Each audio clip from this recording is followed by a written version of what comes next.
Khaled Masud pilot তিনি শুধুমাত্র একজন সাবেক ক্রিকেটার নন, তিনি বাংলাদেশের এক্স ক্যাপ্টেন। তিনি বর্তমানে বোর্ডের ডিরেক্টর। তিনি যখন গণমাধ্যমের সামনে কথা বলছিলেন, তার পাশে উপস্থিত ছিলেন আরেকজন সাবেক ক্রিকেটার আব্দুর রাজ্জাক রাজ, বর্তমানে তিনিও একজন বোর্ড পরিচালক। এই দুই সাবেক ক্রিকেটারের সামনে গণমাধ্যম কর্মী হিসেবে রিয়াসাত আসিম যে ভূমিকাটা নিয়েছেন, দিস ইজ অ্যাবসুলিটলি রং।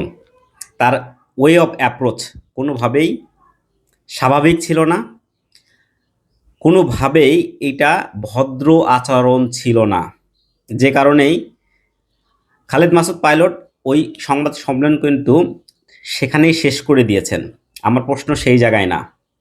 এই দুই সাবেক ক্রিকেটারকে যেভাবে অপদস্থ করা হয়েছে, যেভাবে তাদেরকে অসম্মানিত করা হয়েছে, এই অসম্মানিত করার কারণে কোয়াব বা এই কোয়াবের সভাপতি মিথুন, আপনি কোথায়? আপনার কি প্রতিবাদ করার কথা না? যেখানে সাবেক ক্রিকেটাররা অসম্মানিত হচ্ছেন, এখন কোয়াব কোথায় গেল?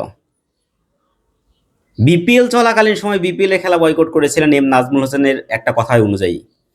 আজকে কোয়াবের কোনো কথাই শুনলাম না। কোয়াব আসলে কাদের জন্য?